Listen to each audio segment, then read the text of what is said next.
नमस्कार, capital TV देख रहे हैं आप। मैं हूं आपके साथ पूजा। ब्रेकिंग नाउ में बड़ी खबर आपको बता रहे हैं। राहुल गांधी ने आज एक बार फिर से प्रेस कॉन्फ्रेंस करके चुनाव आयोग पर वोट चोरी का गंभीर आरोप लगाया है। तस्वीरें आपको दिखा रहे हैं। ये तस्वीरें आज राहुल गांधी के प्रेस कॉन्फ्रेंस की है, जिसमें राहुल गांधी ने एक प्रेजेंटेशन दिया और उनका ये आरोप है कि कर्नाटक के आलन में 6000 से ज्यादा वोट काटे गए। उन्होंने महाराष्ट्र का भी जिक्र किया और चुनाव आयोग को एक सप्ताह का अल्टीमेटम दिया है कि जल्द से जल्द चुनाव आयोग इस पर जवाब दे। राहुल गांधी ये भी कह रहे हैं कि सीआईडी ने 18 महीने में 18 चिट्ठी चुनाव आयोग को लिखी है, लेकिन एक भी जवाब चुनाव आयोग की तरफ से नहीं आया। बहुत सारे आरोप राहुल गांधी की तरफ से लगाए गए हैं। एक एक आरोपों को समझेंगे, लेकिन बड़ी खबर आपको बता दें, राहुल गांधी के प्रेस कॉन्फ्रेंस के खत्म होते ही तुरंत फौरन बाद चुनाव आयोग की भी प्रतिक्रिया सामने आ गई है। चुनाव आयोग ने राहुल गांधी के सारे आरोपों को निराधार बताया है और साफ कहा है कि ऑनलाइन वोट नहीं काटे जाते। तो कैसे राहुल गांधी अपने ही आरोपों में फंसे हैं, बताएंगे आपको। मेरे साथ जुड़े हुए हैं कैपिटल टीवी के एग्जीक्यूटिव एडिटर राजीव जी। सर, बात हो रही थी कि हाइड्रोजन बम फोड़ने वाले हैं राहुल गांधी, लेकिन लगता है राहुल गांधी का अभी हाइड्रोजन बम लोड हो रहा है। वो कह रहे हैं कि बाद में हम इसको फोड़ेंगे, लेकिन आज वो कह रहे हैं कि कर्नाटक के आलन में 6018 वोट काटे गए। अगर काटे गए हैं वोट तो उसमें दिक्कत राहुल गांधी को क्यों हो रही है? क्योंकि वो सारे काटे जाने वाले वोट क्या राहुल गांधी ने पहले से तय कर लिया था कि वो कांग्रेस के वोटर हैं जो काटे जा रहे हैं। अभी 65 लाख वोट काटे गए बिहार के अंदर, तो राहुल गांधी ये क्यों नहीं कह रहे कि 65 लाख जो वोट काटे गए हैं वो पहले फर्जी थे और उससे पहले भी फर्जी थे, और जितने फर्जी वोट थे उसी के आधार पर राजद को 74 सीटें मिली, कांग्रेस को विधानसभा में 19 सीटें मिली, लोकसभा में 4-4 सीटें मिली। ये क्यों नहीं कह रहे कि उन्हीं वोटरों ने इस वोटिंग का इस्तेमाल किया था? जो सबसे ज़्यादा वोट काटे गए हैं किशनगंज में 2,73,000, वहाँ से तो राहुल गांधी के सांसद हैं।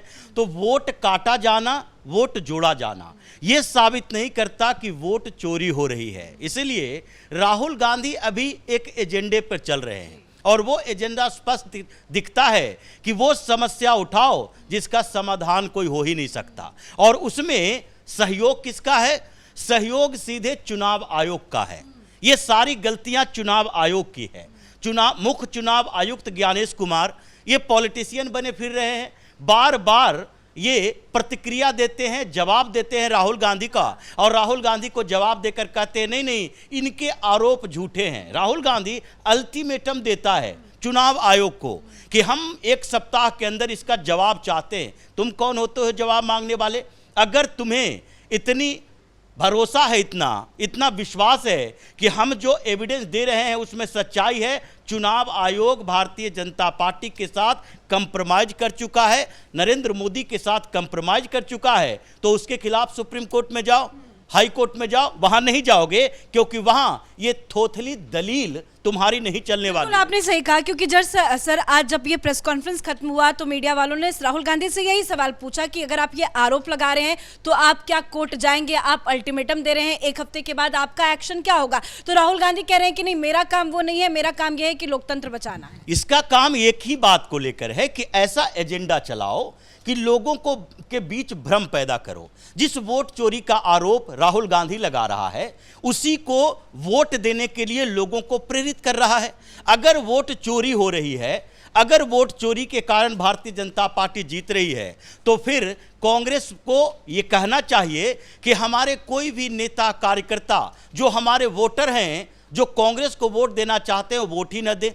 ये करना चाहिए कि नहीं नहीं भाई, वोट चोरी से ही ये लोग जीत रहे हैं, तो फिर हमें चुनाव में भाग लेने का मतलब क्या बन जाता है? जब वोट चोरी से ही चुनाव जीते जा सकते हैं तो। लेकिन ये कुछ नहीं करेगा क्योंकि इसने एक एजेंडा देख लिया है और तय कर लिया है। अटल बिहारी वाजपेयी कभी संसद में बोला करते थे, और जब नाथूराम गोडसे महात्मा गांधी की बात हो रही थी कि नाथूराम गोडसे हत्यारा महात्मा गांधी का है जिसका संघ से संबंध है, तो उन्होंने यही बात कही थी कि ये नाथूराम गोडसे का संघ के साथ कोई लिंक दिखाई नहीं पड़ा।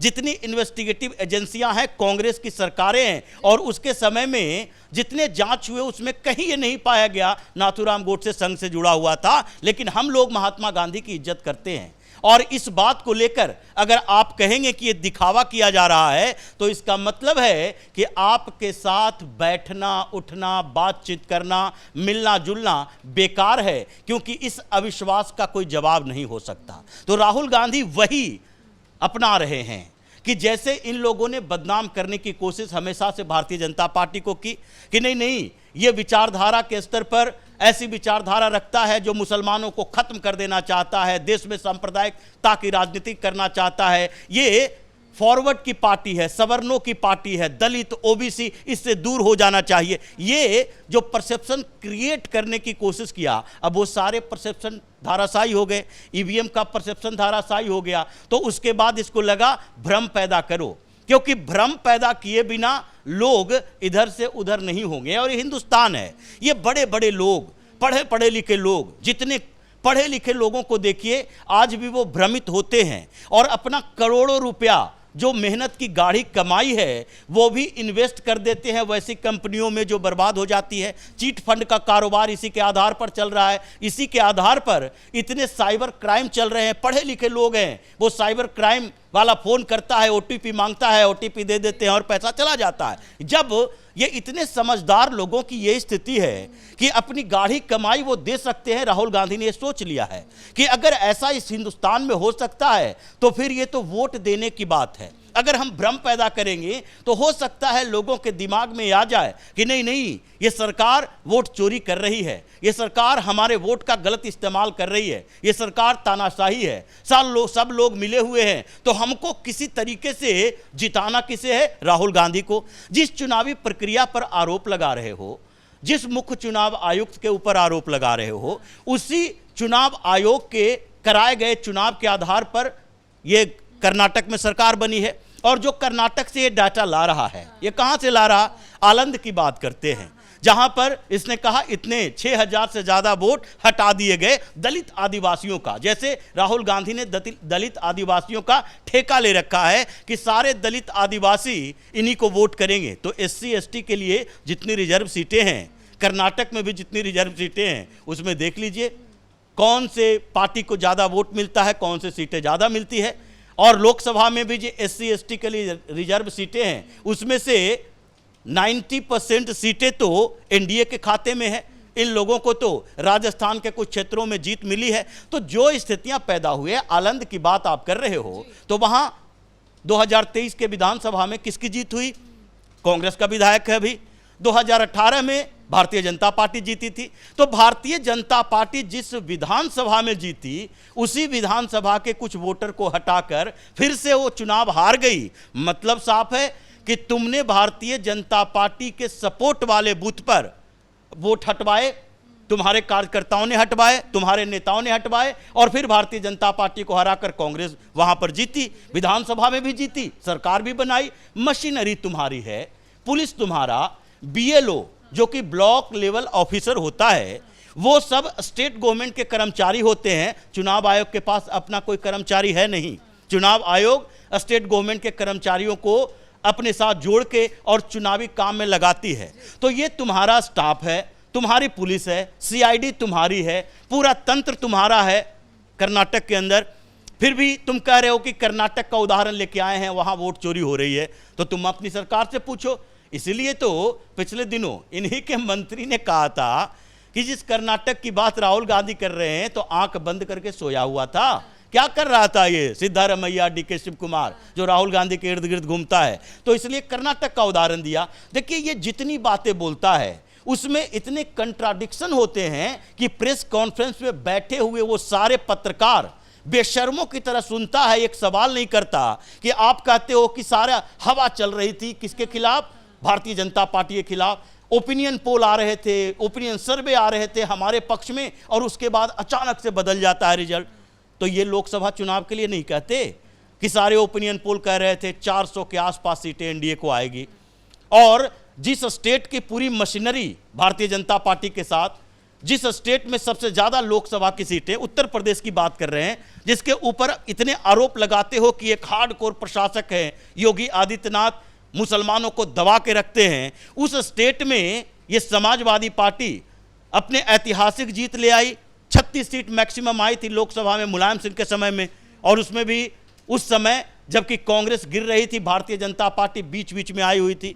और ये ऐसे दौर में जबकि पूरे देश के अंदर मोदी का एक माहौल है वो, और उत्तर प्रदेश में योगी का माहौल है, यहां पर समाजवादी पार्टी को 37 सीटें आ जाती है और ये कहता है कि वोट चोरी करके 25 सीटों के कारण 25 लोकसभा सीट जिसके कारण प्रधानमंत्री हैं। तो ये भी कहना चाहिए कि अगर 30 सीटें और आ गई होती तो ये पूर्ण बहुमत आ गया होता भारतीय जनता पार्टी का, फिर ये गठबंधन की सरकार की जरूरत नहीं होती। अगर 25 सीटें कम आ गई होती तुम्हारी तो तुम एलओपी नहीं बन पाते, जैसे 2 बार से नहीं बन पा रहे थे।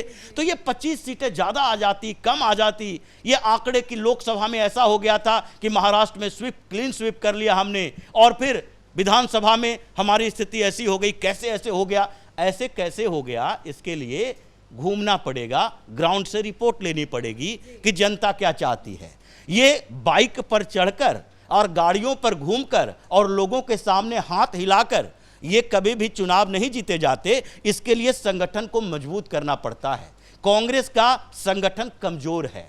कांग्रेस की जो एक इकाई हुआ करती थी, कांग्रेस सेवा दल, जो आरएसएस की तरह ग्राउंड पे काम किया करती थी, उसको सिर्फ पॉलिटिकल पार्टियों से मतलब नहीं था और पॉलिटिकल फंडिंग से मतलब नहीं था, बल्कि वो एक सेवा दल हुआ करता था जो आपदा की स्थितियों में, किसी भी परिस्थितियों में लोगों से मिलता जुलता था, कांग्रेस के विचार व्यवहार, इसके एजेंडे, तरीके के बारे में बात करता था। लेकिन वो कांग्रेस सेवा दल कहाँ है?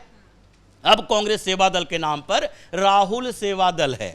राहुल गांधी के इर्द गिर्द बैठे रहेंगे 3-4 लोग। केसी वेणुगोपाल उधर से मक्खन लगाएगा, इधर से जयराम रमेश बोलेगा, उधर से पीठ पर हाथ रखने के लिए आ जाएगी सुप्रिया सिनेट, और ये सारे लोग मिलकर राहुल की चापलूसी करेंगे, कहेंगे कि यही अब कांग्रेस सेवा दल, राहुल सेवा दल बन चुकी है। तो ऐसे में चुनाव जीतना इसके लिए संभव नहीं है। तो ये भ्रम पैदा कर रहा है और इसमें सहयोग, ये बार बार लग रहा है, ये सहयोग करने वाली चुनाव आयोग ही है। ये चुनाव, मुख्य चुनाव आयुक्त जिनके फोटो लगाकर ये प्रेस कॉन्फ्रेंस करता है और ये लोग प्रतिक्रिया देता है पॉलिटिकल पार्टियों की तरह, वो नहीं जा रहा। राहुल, आपने जो बताया ना कि उस पे ही राहुल गांधी ने एक बयान भी दिया है जिसको भी समझना बहुत जरूरी है।